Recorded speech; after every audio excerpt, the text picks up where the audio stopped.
The crumpled eviction notice slipped from my fingers, fluttering softly to the polished wood floors. I stared at the offensive piece of paper, bile rising in my throat as I absorbed the callous words. Your continued occupation of the premises is no longer welcomed. Vacate within 30 days or legal action will be pursued. No name, no explanation, just a cold command typed out on my mother-in-law's letterhead. After 12 years of living in this house, I was being kicked to the curb like yesterday's trash. I shook my head sharply, as if trying to wake myself from this nightmare, but the stark black words on the page remained unchanged. Marlene did this. It had to be her. Ever since I married her precious son Theo 5 years ago, she had made her disdain for me abundantly clear. In her esteemed opinion, I was too common, too plain, and too barren to be a fitting wife. My fingers curled into fists as hot anger flooded my chest. This went beyond petty grievances with the overbearing matriarch. No, Theo had to be complicit in this scheme to cast me out of my own home. The man I loved and trusted had betrayed me in the worst possible way. Bile continued to rise in my throat as my mind raced over the past few months, the growing distance between Theo and me, the lengthening work hours, the mysterious phone calls. He would abruptly end whenever I entered the room. Like puzzle pieces clicking into place, it all started to make horrible sense. I sank down onto the cold marble floors, the eviction notice still glaring relentlessly from where it had landed. Hugo, my tabby cat, nudged his head against my elbow, disturbed by the dark storm clouds gathering around me. I stroked his back reflexively, drawing comfort from his warm, rumbling purr. At least I still had Hugo on my side. That was more than I could say for my traitorous husband and his insidious mother. As I sat there, the 12 years I had spent in this house washed over me like a tide. Theo presenting me with the key the day after our honeymoon, beaming with pride to make me mistress of this magnificent estate.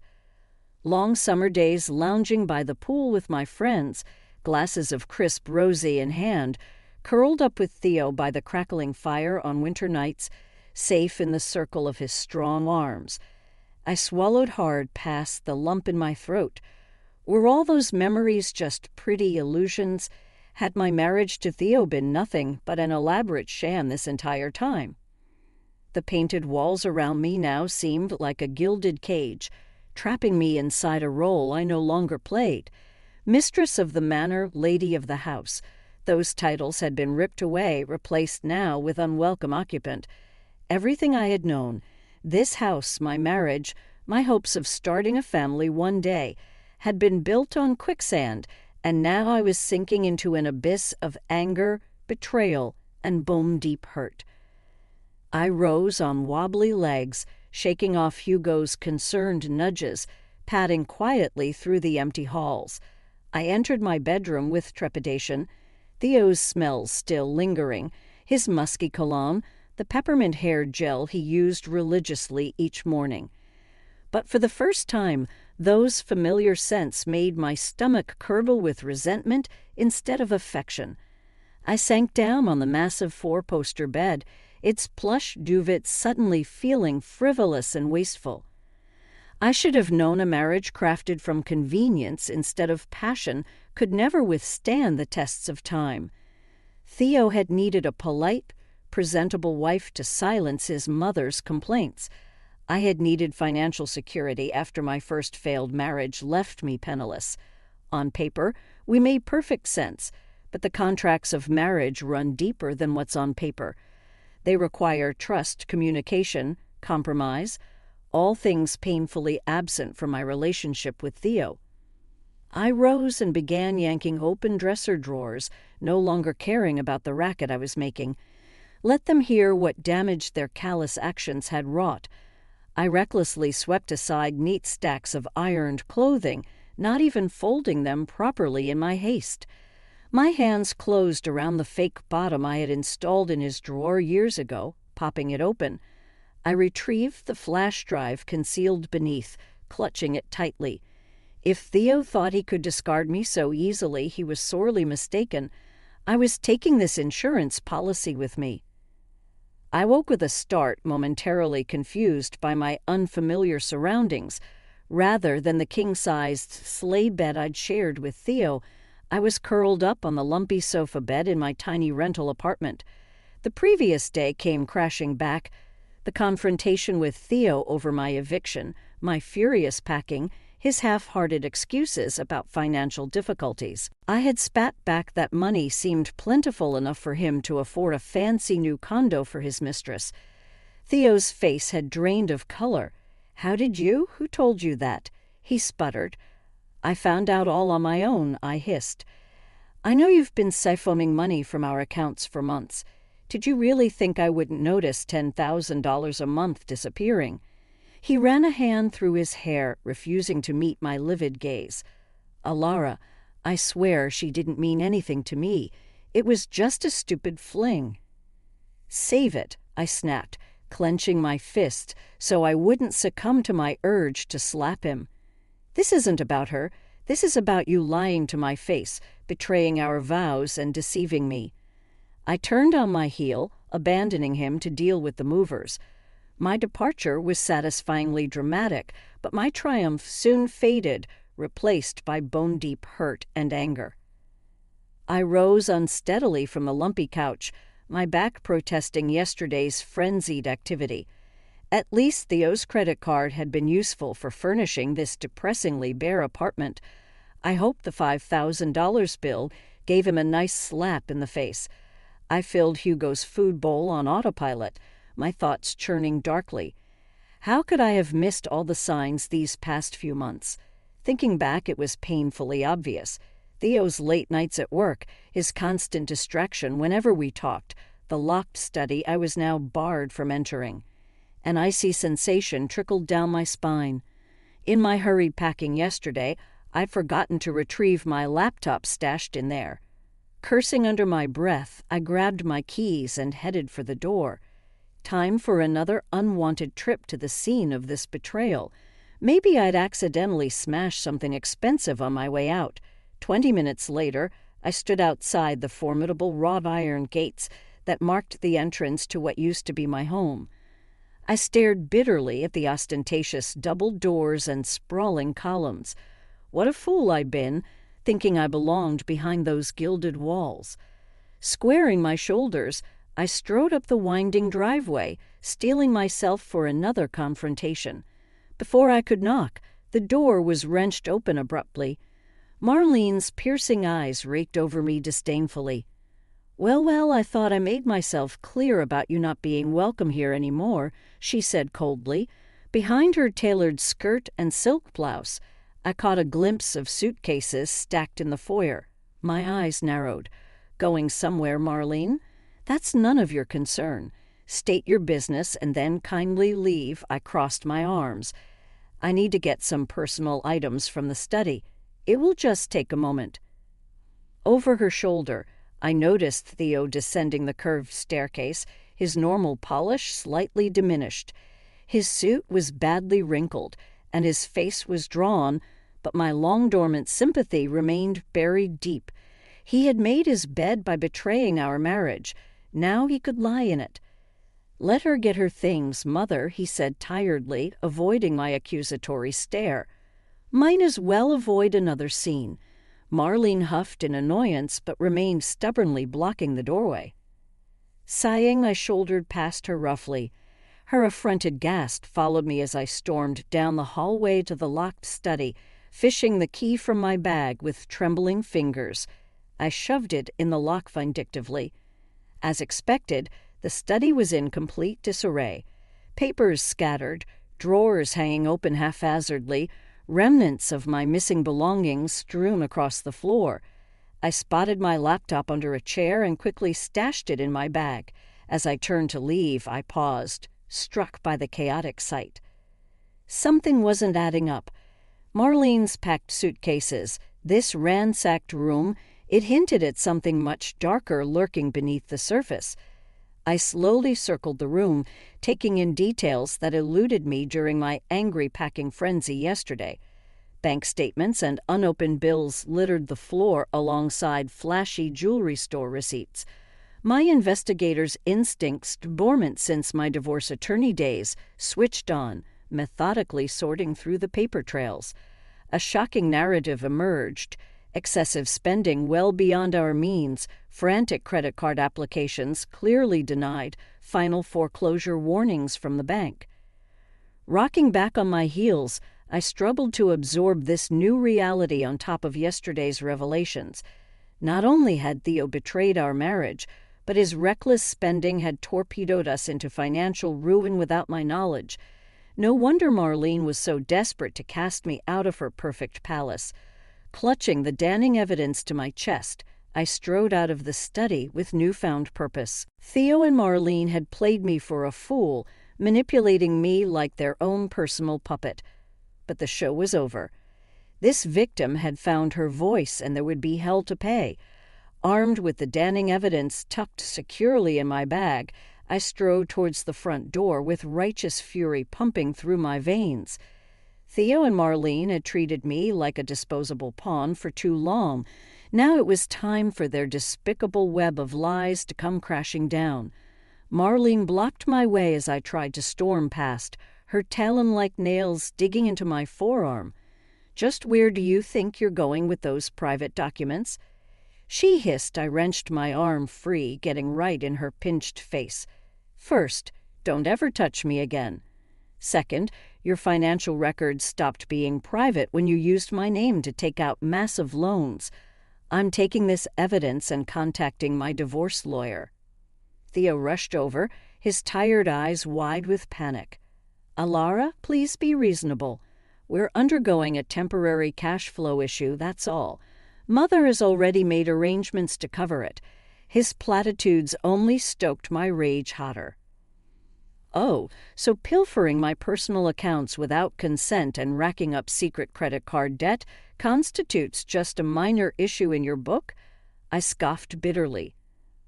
"I saw the denied applications and final foreclosure notices, Theo. Your lies stop here."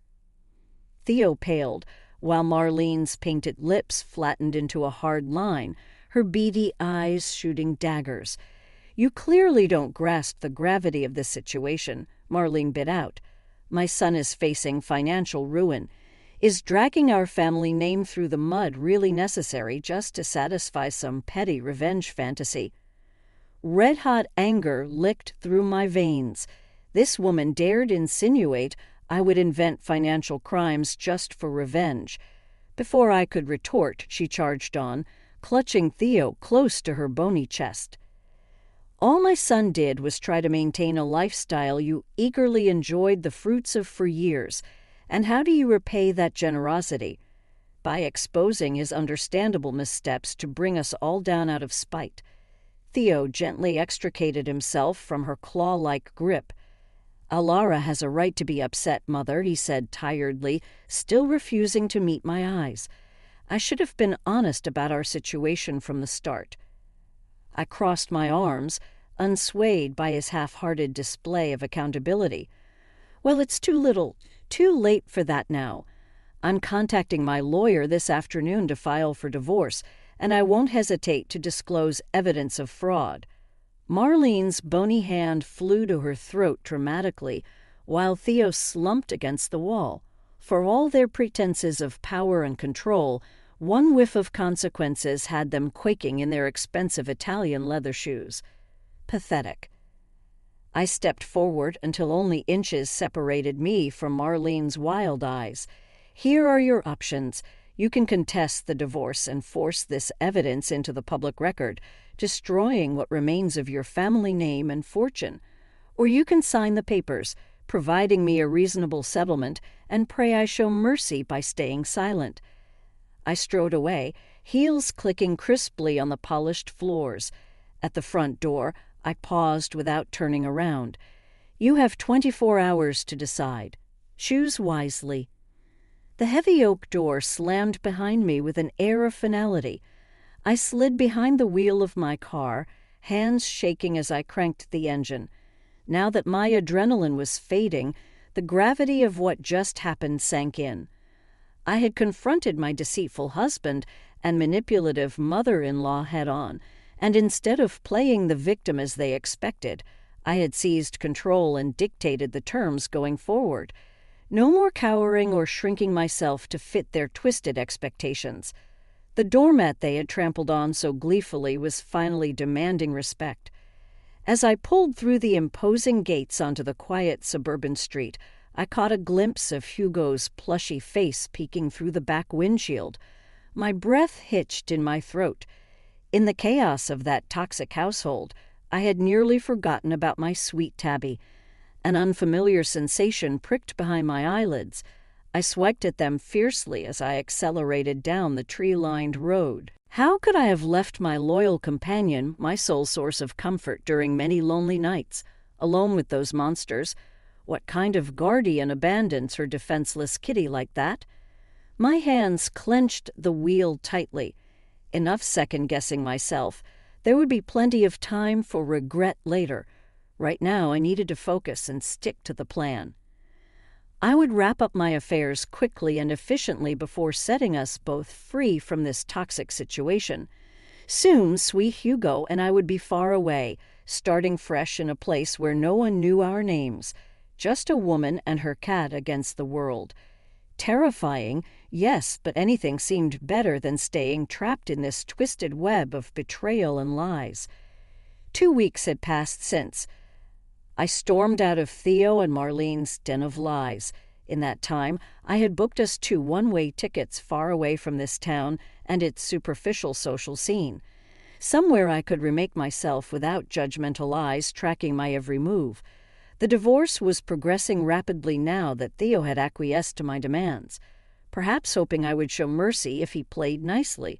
But I harbored no misguided sympathy for the man who had deceived and used me for years. His pleas for another chance now rang hollow when I reflected on all the nights I had cried myself to sleep, wondering what I did wrong. Why I couldn't get pregnant, no matter how hard we tried. At least I found grim satisfaction in witnessing his empire of lies crumble without my financial contributions and social connections. Theo's business deals rapidly dried up under scrutiny from investors about some accounting discrepancies. His scheming mother was booted from the board of directors, losing her seat of domineering power. She had always prioritized profits over ethics. Now, with their dirty laundry aired like musty old sheets, the Jennings name attracted only weary side eyes and hushed gossip instead of envy. Good riddance. Let the vultures circle and the wolves descend. They made this bed. Now they could lie in the ruins that remained. The day before my departure, I found myself reluctantly driving past the cul-de-sac that once led to such a grand house of lies.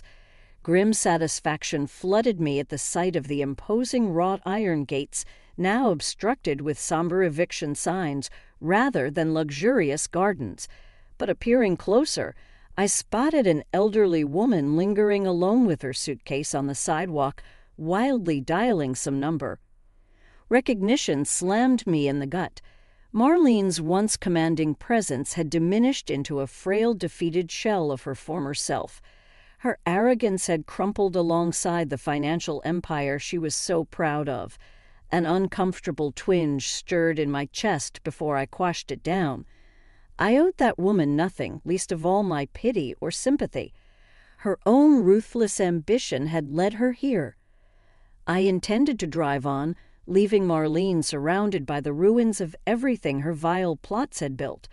But Hugo meowed loudly, gazing back with imploring eyes. Cursing myself for a soft-hearted fool, I pulled to the curb and lowered the passenger window. "Do you need some help?" I asked baldly, still unwilling to show warmth despite her circumstances. Marlene started at my voice before gathering herself hurriedly. "We had to vacate the premises so the bank could take inventory for auction," she said stiffly. I sighed, even now unable to ask for help outright. "Do you need a ride somewhere?" Her fingers fidgeted with her ostentatious wedding ring, the impressive diamonds now looking gaudy and excessive. I was meant to stay with my cousin Gerald for the time being, but it appears his hospitality has expired," she said. My mouth flattened into a thin line. Even her own family was fed up dealing with the fallout from her machinations, and Theo clearly wasn't around to handle his discarded mess of a mother. Another impatient meow decided me. "Put your bag in the back next to Hugo. You can stay with me until you figure something else out." Surprise flickered across her tight features. "That is quite an unexpected gesture after—" "Well, everything," she said. I shrugged, unwilling to rehash the past. "I'm leaving town tomorrow anyway. Consider us temporary roommates." I left the implied time frame of 24 hours or less hanging between us. The drive to my tiny rental passed in silence until we pulled into the faded lot. Marlene took in the cracked paint and missing shingles with thinly veiled distaste. "It has a certain rustic charm," she ventured half-heartedly before following me inside. I busied myself pouring food for Hugo, who had taken an immediate liking to our new house guest. Meanwhile, Marlene lingered awkwardly before perching on the very edge of the couch. Our forced intimacy felt real after over a decade of cold disregard from both sides. As we picked at leftover takeout later on, polite strains of conversation gave way to candid reflections about the future, prompted perhaps by the bottle of wine I dug up. I discovered Marlene's dream of teaching music one day. In turn, I confessed my burning desire to move somewhere warm and sunny, far removed from the aluminum social fishbowl, to take up gardening. For a few strange hours, we were just two souls making sense of life's wreckage, minus the history of wounds and grudges between us. But the wine eventually dwindled, along with our stilted camaraderie, as we turned in for the night. Tomorrow's uncertainties settled back upon us like a leaden weight. I jolted awake the next morning, momentarily forgetting about my unexpected house guest. The aroma of freshly brewed coffee drew me out to the cramped kitchenette. Marlene stood rigidly by the ancient stove, wisps of gray hair escaping her normally immaculate updo. "I hope you don't mind me taking the liberty of preparing breakfast," she said uncertainly. I shrugged, accepting the proffered mug. "Thanks. I'm not much of a cook anyway," as we ate yogurt and granola in awkward silence. I mulled over this surreal situation. Just yesterday, Marlene was an iconic socialite. Today, she was humbled and adrift, taking refuge in my modest rental. Fate certainly loved poetic twists, the haughty queen dethroned and dependent on a princess she had scorned for years. I couldn't deny feeling a slight buzz of schadenfreude watching Marlene in yesterday's rumpled channel, grimacing at the dated avocado appliances. I cleared our dishes briskly, anxious to escape this strange familiarity. Marlene lingered at the table, gnawing her lip.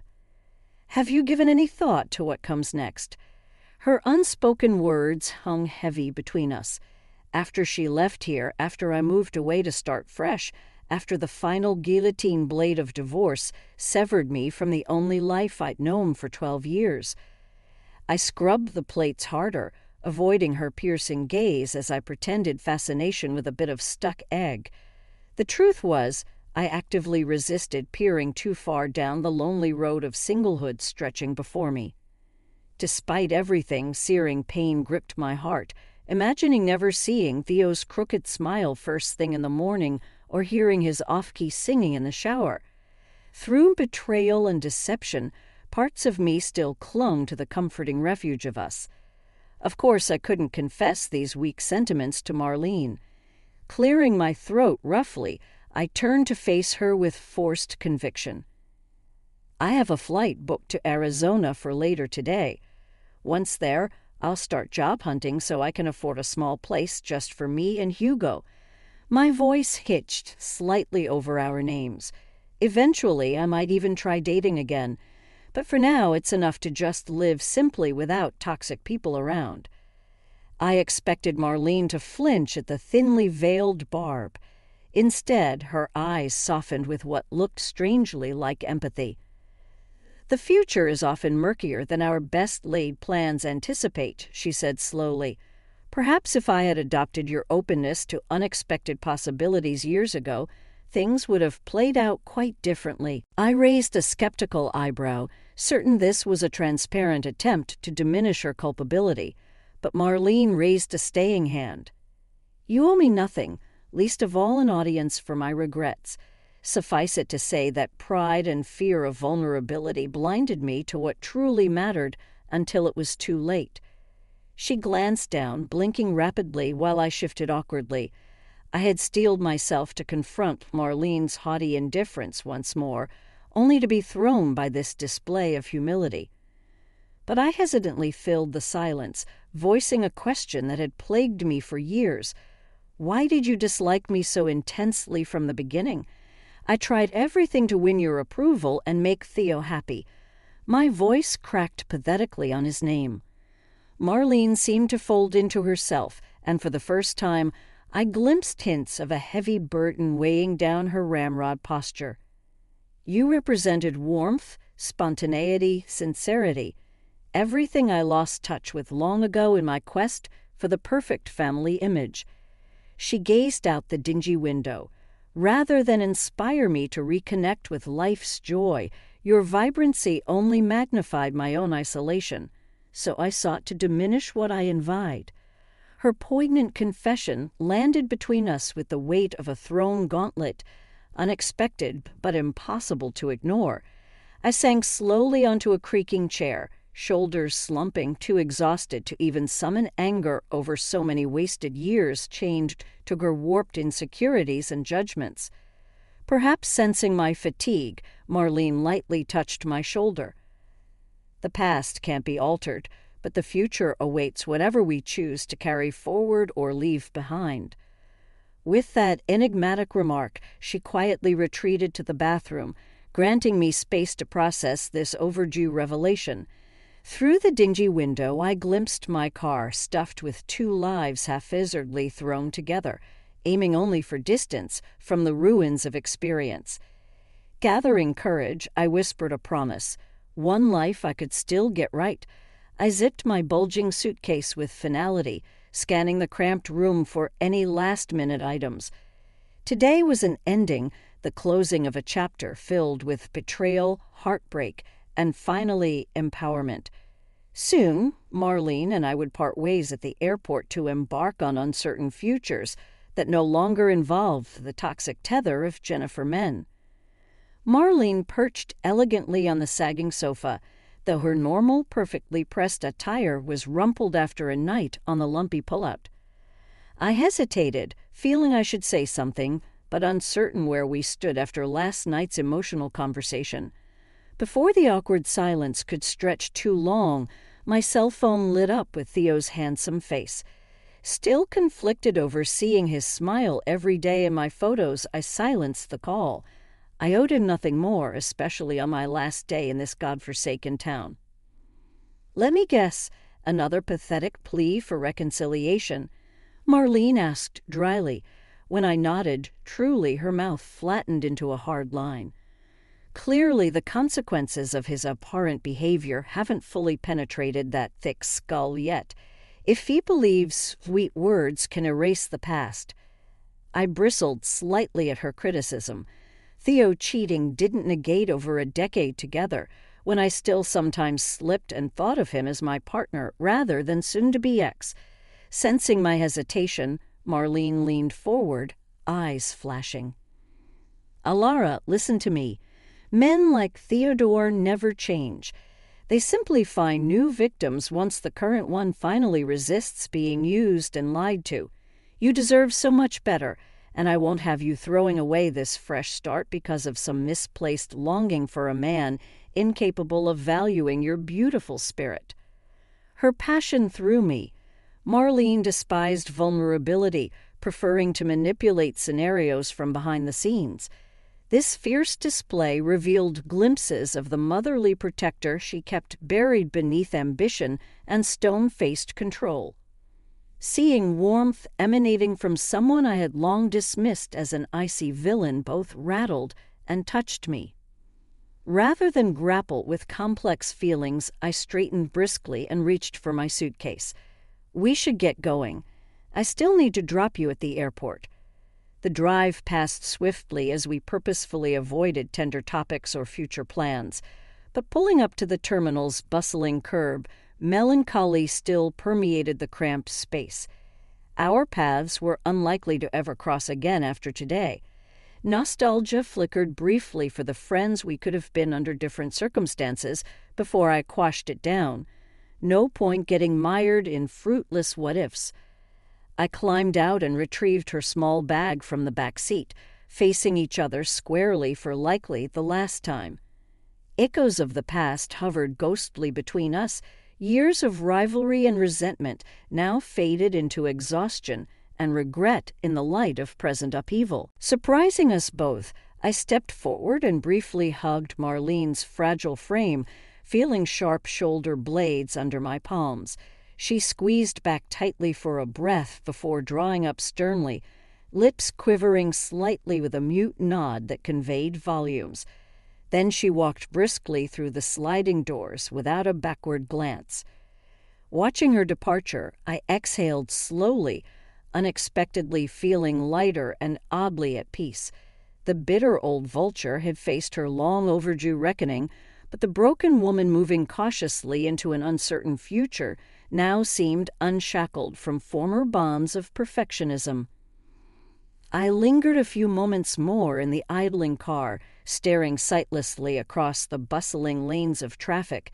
Then Hugo meowed insistently from his carrier, jolting me from troubled thoughts. Our new life awaited, far from this place of ghosts and shadows.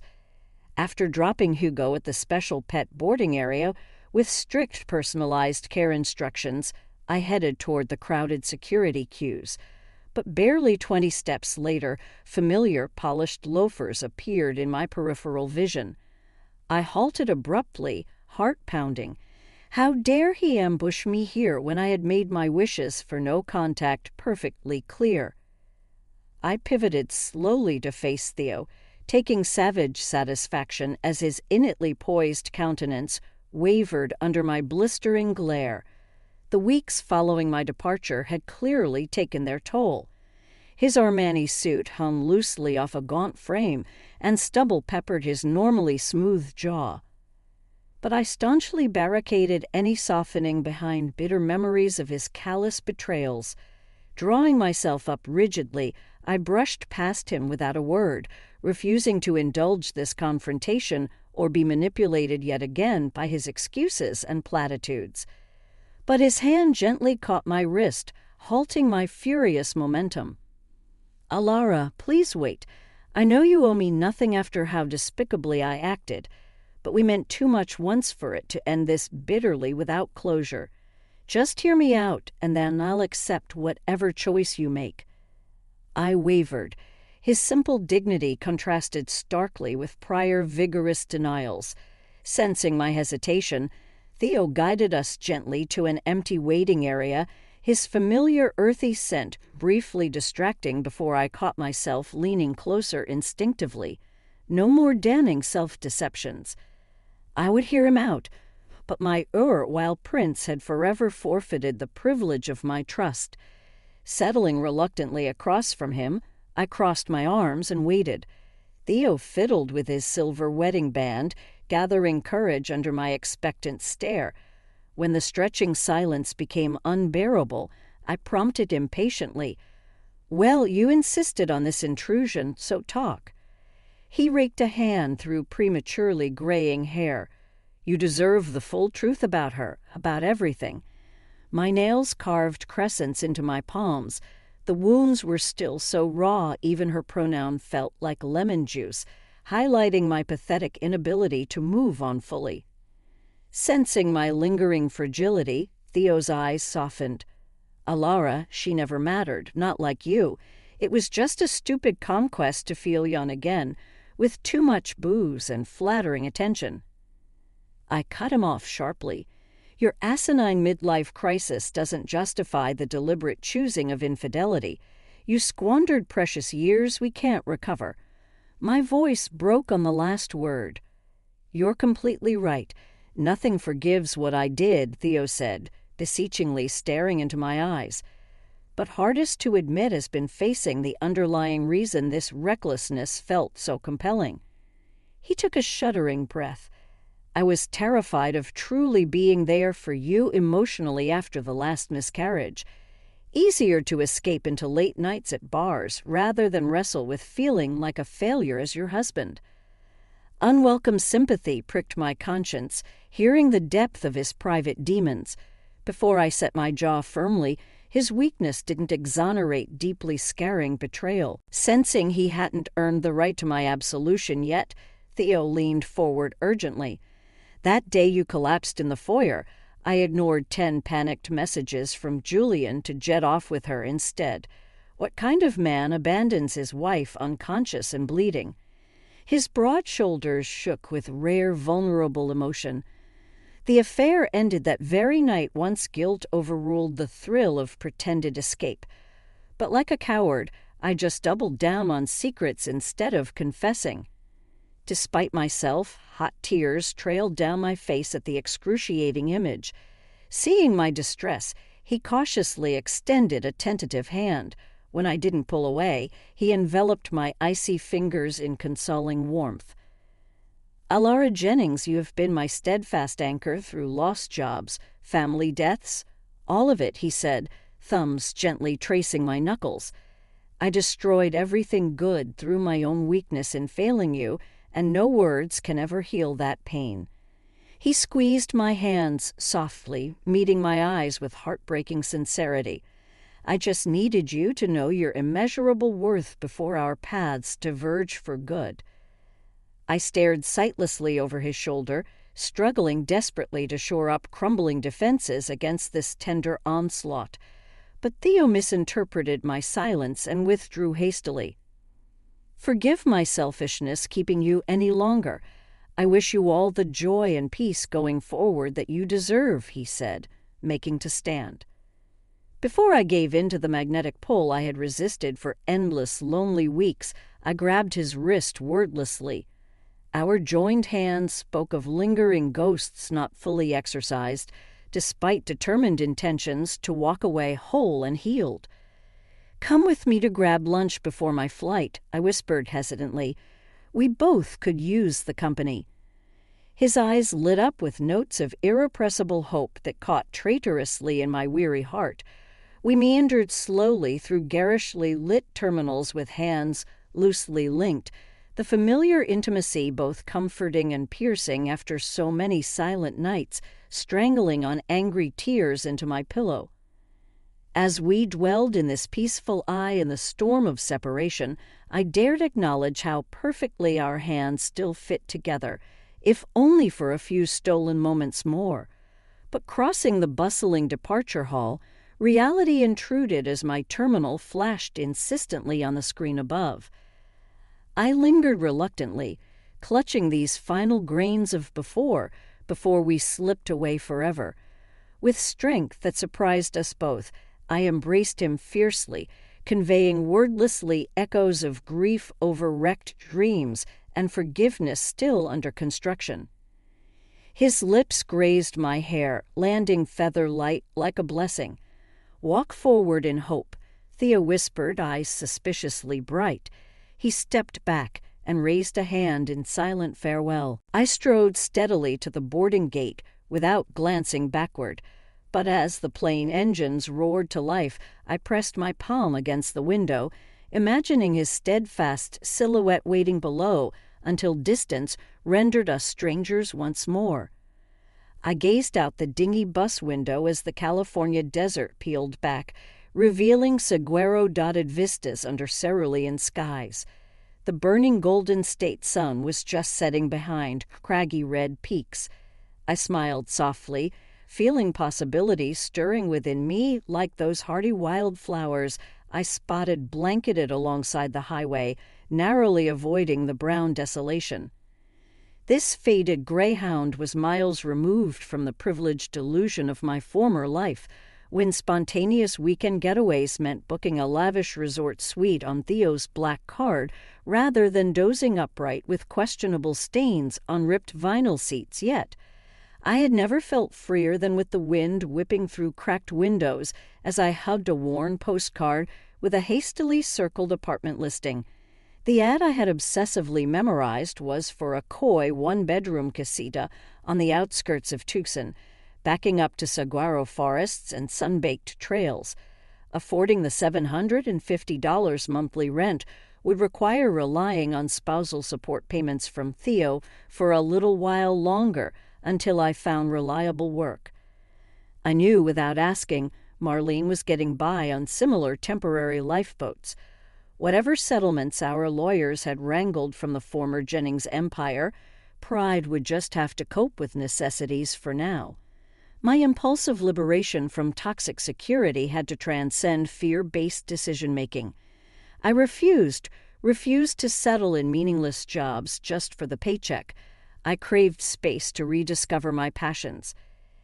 As the cramped bus navigated the narrow, dusty streets of downtown Tucson after nightfall, I peered out, searching for familiar landmarks from the online listing. My eager gaze soon spotted the carved oak tree dead ahead, marking my destination.